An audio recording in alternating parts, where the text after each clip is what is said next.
এই বাগান কার? আমারই। এখানে থাকেন আপনি? হ্যাঁ। না, এতে আম তো আম, পাতাও থাকবে না। কারণ কি? কোথায় যায়? আম খায় চোরে আর পাতা খায় ছাগলে। এত বড় গাছের পাতা ছাগলে খায় কি করে? বড় তাই? বড় গাছের পাতাও পাতা, ছোট গাছের পাতাও পাতা। এত বড় গাছের পাতা ছাগলে খায় কি করে? চাবিয়ে। ছাগল এই পাতা পায় কিভাবে?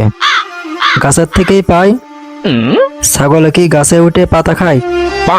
আরে বাপু, তোমরা বুঝলে না। ছাগলে কি গাছে উঠে পাতা খায় নাকি? তাহলে কিভাবে খায়? পাতা ছিঁড়ে ছিঁড়ে খায়। এজন্য কথায় আছে, 1 টাকার বাগান খায় লাখ টাকার ছাগলে। কি বললি তুই? ও, কথা ভুল গেছে। দাঁড়া, ঠিক করে বলছি। এই জন্য কথায় আছে, 1 টাকার বাগান খায় লাখ টাকার ছাগলে। তা আম কি সত্যি বিক্রি করবা নাকি? না, আম দিয়ে আমি পারমাণবিক বোমা তৈরি করব। এত পেঁচাল পারো কেন?